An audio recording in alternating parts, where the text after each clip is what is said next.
नमस्कार दोस्तों, मैं Vijay Sanspal TGT medical working at government senior secondary school Jahal which come under educational block Chachiot 2। आज हम चर्चा करेंगे प्रकाश के प्रकीर्णन के बारे में तथा टिंडाल प्रभाव के बारे में। आइए तो चर्चा करते हैं प्रकीर्णन के बारे में। और जो प्रकीर्णन शब्द का शाब्दिक अर्थ है वो है टकराकर फैलना। जब सूर्य का प्रकाश सूर्य से बाहर निकलकर वायुमंडल में प्रवेश करता है तो वायुमंडल में उपस्थित धूल एवं मिट्टी के कणों से टकराकर चारों ओर फैल जाता है। इस घटना को जो है प्रकाश का प्रकीर्णन कहते हैं या प्रकाश का स्कैटरिंग कहते हैं।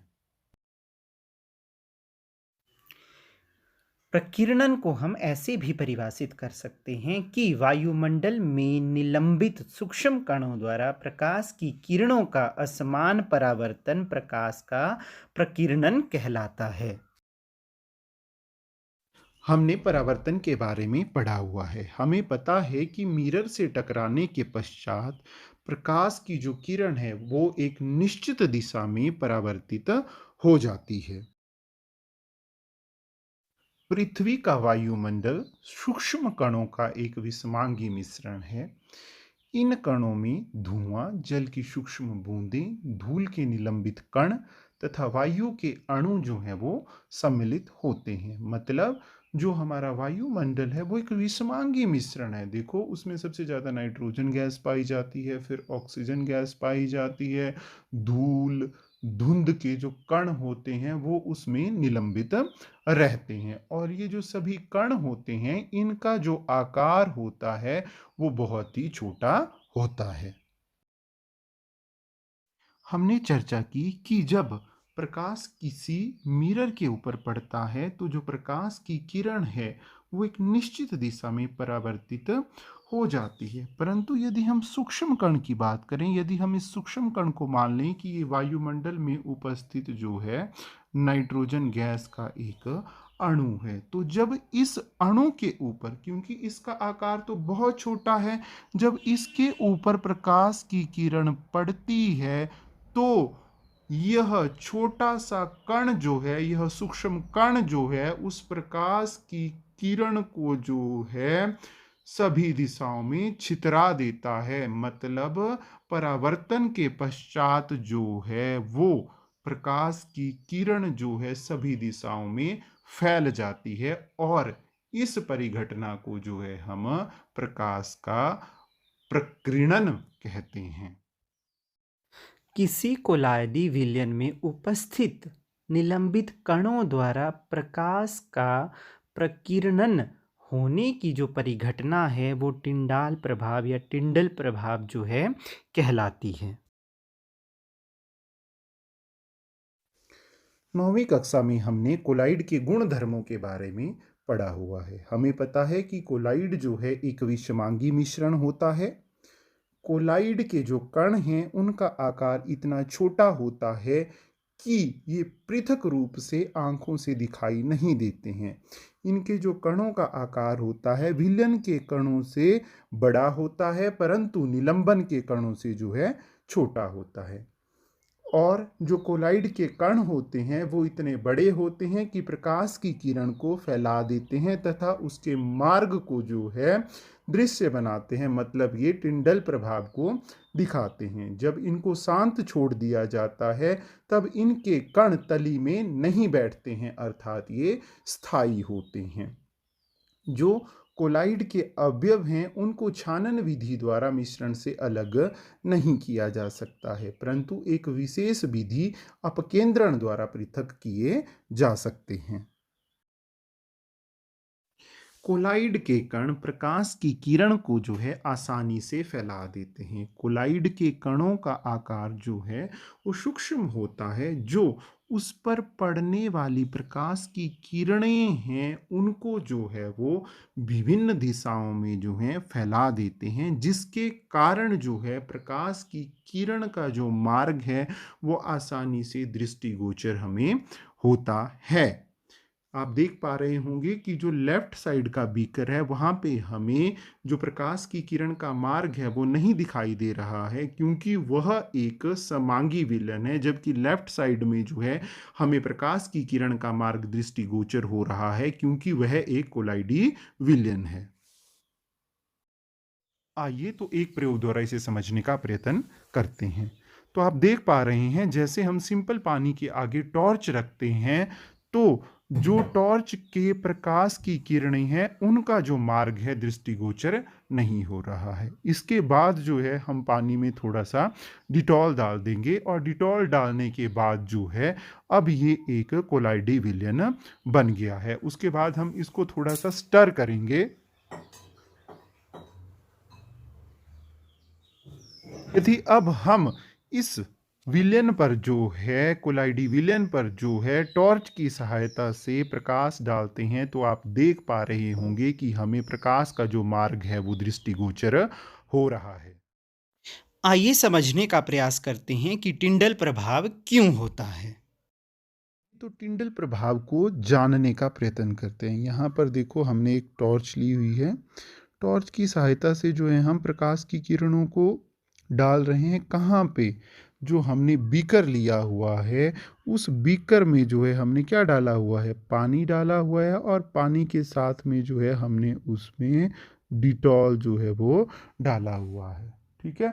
अब देखो जो डिटॉल के कण हैं, डिटॉल के कण जो हैं जब उनको पानी में डाला जाता है तो डिटॉल के कण पानी में निलंबित हो जाते हैं और कोलाइडी विलयन बनाते हैं। और हमने पढ़ा है कि जो कोलाइडी विलयन के कण हैं उनका आकार जो है ऐसा होता है कि जब प्रकाश की किरणें उनके ऊपर पड़ती हैं तो वो प्रकाश की किरणों को जो है फैला देते हैं, और जो प्रकाश की किरण का जो मार्ग है, ये जो मार्ग है ये सारा क्या हो जाता है? हमें दृष्टिगोचर हो जाता है। तो क्या है देखो, समझने का प्रयास करते हैं ये कैसे होता है। तो देखो यहाँ पे एक डिटॉल का कण है, इसके ऊपर जब प्रकाश की किरण जो है पड़ती है तो ये प्रकाश की किरण को क्या करेगा? प्रकाश की किरण को जो है चारों दिशाओं में परावर्तित कर देगा, प्रकाश की किरण को जो है चारों दिशाओं में भेज देगा। तो अब देखो एक जो किरण है, यहाँ पे हम एक एग्जाम्पल ले रहे हैं, मतलब सपोज कर रहे हैं कि एक जो किरण है वो फिर आगे वाला जो डिटॉल का कण है उसके ऊपर जो है स्ट्राइक करती है, उससे टकराती है, तो वो भी क्या करेगा?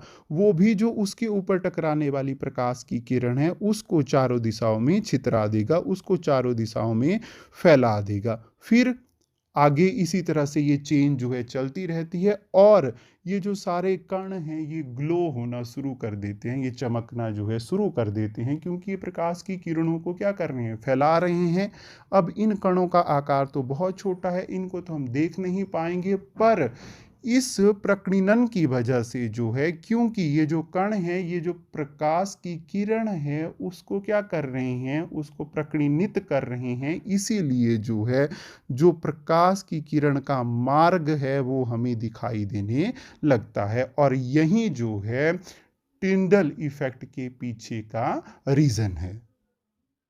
जब धुएं से भरे किसी कमरे में किसी सूक्ष्म छिद्र से कोई पतला प्रकाश किरण पुंज प्रवेश करता है तो इस परिघटना को जो है देखा जा सकता है। आपने खुद भी महसूस किया होगा कि जब गर्मियों के दिनों में हम जो हमारे पुराने स्लेट वाले घर थे उनमें जब हम जाते थे, और अगर कोई स्लेट जो है वो खुली रह गई होती थी, तो जैसे ही हम कमरे के अंदर प्रवेश करते थे तो हमें लगता था कि जो प्रकाश की किरणें जो हैं वो हमारे कमरे में प्रवेश कर रही हैं। कमरे में जो है वायु होगी, वायु में छोटे छोटे जो हैं धूल के या फिर धुएं के कण होंगे। जब उन कणों के ऊपर प्रकाश की किरणें टकराएंगी तो वो प्रकाश की किरणों को जो है विभिन्न दिशाओं में प्रकीर्णित कर देते हैं, जिसके कारण जो है हमें वो प्रकाश का मार्ग दृष्टिगोचर होता है। ये तो इस बात को भी जो है एक प्रयोग द्वारा समझने का प्रयास करते हैं। हम जो है एक ट्रांसपेरेंट बाउल में जो है एक धूप को जलाएंगे, उसके बाद जो है हम उस बाउल को ढक्कन से ढक देंगे ताकि धुआं जो है उसमें इकट्ठा हो जाए, और फिर यदि हम उसके ऊपर टॉर्च का प्रकाश डालते हैं तो आप देख पा रहे होंगे कि जो प्रकाश की किरण का मार्ग है वो दृष्टिगोचर हो रहा है। जब किसी घने जंगल के वितान से सूर्य का प्रकाश गुजरता है तो भी टिंडल के प्रभाव को जो है देखा जा सकता है। जंगल के कुहासे में जल की जो सूक्ष्म बूंदें होती हैं वो प्रकाश का प्रकीर्णन कर देती हैं, जिसके कारण जो है वहां पे टिंडल प्रभाव दिखाई देता है। टिंडल प्रभाव का नाम महान वैज्ञानिक जॉन टिंडल के नाम पर है। प्रकाश का प्रकीर्णन तरंग दैर्घ्य के विलोमानुपाती होता है। तो आइए अब इसके बारे में चर्चा करते हैं। 9वीं कक्षा में हमने पढ़ा है कि तरंगे जो हैं वो दो प्रकार की होती हैं, एक हमारी अनुप्रस्थ तरंग, दूसरी अनुदैर्ध्य तरंग। और जो हमारी ध्वनि तरंग है वो एक अनुदैर्ध्य तरंग का उदाहरण है, जबकि जो हमारी प्रकाश तरंग है वो एक अनुप्रस्थ तरंग का उदाहरण है। अब तक हमने जो चर्चा की उसमें हमने प्रकाश की जो किरण है उसको एक सरल रेखा की तरह मानकर बात की, पर प्रकाश की जो किरण है वो सरल रेखा के साथ साथ जो है एक तरंग की तरह भी गमन करती है। तो हमने 9th कक्षा में भी पढ़ा हुआ है कि तरंग में जो है एक शिखर होता है, ऊपर वाला जो भाग है इसको हम शिखर बोलते हैं, और एक गर्त होता है, और दो क्रमानुगत शिखरों या दो क्रमानुगत जो गर्त हैं उनके बीच की जो दूरी को जो है हम तरंग दैर्ध्य या वेवलेंथ बोलते हैं, और उसको जो है ये वाई की तरह, उल्टे वाई की तरह का जो सिंबल है इससे डिनोट किया जाता है।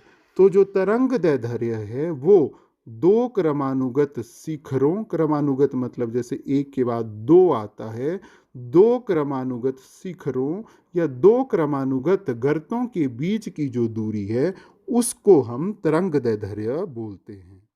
अब हमें पता है कि जो सूर्य का प्रकाश है वो 7 रंगों से मिलकर के बना हुआ होता है, और इन सातों रंगों के प्रकाश की जो तरंग दैर्ध्य है वो अलग अलग होती है।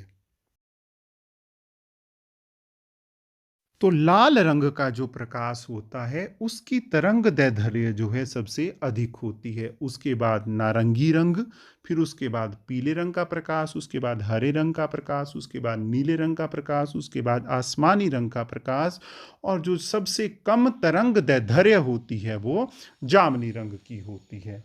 और लाल रंग के प्रकाश की तरंग दैर्ध्य नीले रंग के प्रकाश की तरंग दैर्ध्य की अपेक्षा 1.8 गुनी है।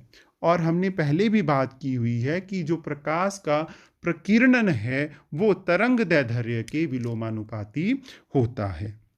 क्या मतलब है इसका? यदि किसी रंग के प्रकाश की तरंग दैर्ध्य जो है वो कम है तो उस रंग के प्रकाश का जो प्रकीर्णन है वो अधिक होगा। यदि किसी रंग के प्रकाश की तरंग दैर्ध्य जो है वो अधिक है तो उस रंग के प्रकाश का प्रकीर्णन जो है वो कम होगा।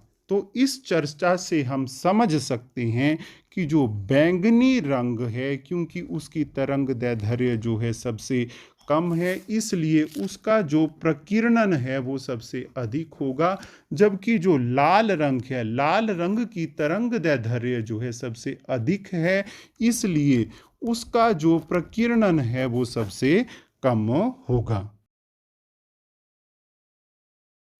प्रकाश का जो प्रकीर्णन है वो प्रकीर्णन करने वाले कणों के आकार पर निर्भर करता है। अत्यंत सूक्ष्म कण मुख्य रूप से नीले रंग के प्रकाश को प्रकीर्णित करते हैं। बड़े आकार के जो कण हैं वो अधिक तरंग दैर्ध्य के प्रकाश को प्रकीर्णित करते हैं, जैसे जो बड़े साइज के बड़े आकार के कण होंगे वो पीला, नारंगी या लाल रंग के प्रकाश को जो है प्रकीर्णित करेंगे। यदि प्रकीर्णन करने वाले कणों का आकार जो है बहुत अधिक है, बड़ा है, तो प्रकीर्णित प्रकाश श्वेत भी प्रतीत हो सकता है। तो आइए जल्दी से दोहरा लेते हैं आज हमने क्या पढ़ा। तो हमने पढ़ा प्रकाश के प्रकीर्णन के बारे में। जब प्रकाश किसी ऐसे माध्यम से गुजरता है जिसमें धूल या अन्य सूक्ष्म कण होते हैं तो इनके द्वारा प्रकाश सभी दिशाओं में प्रसारित हो जाता है। प्रकाश जो है सभी दिशाओं में बिखेर दिया जाता है जिसे कि प्रकाश का प्रकीर्णन कहते हैं। फिर उसके बाद हमने पढ़ा टिंडल प्रभाव के बारे में। किसी कोलायडी विलयन में उपस्थित कणों द्वारा प्रकाश का प्रकीर्णन होने की परिघटना जो है टिंडल प्रभाव कहलाती है। उसके बाद हमने पढ़ा कि जो प्रकाश का प्रकीर्णन है वो तरंग दैर्ध्य के विलोमानुपाती होता है।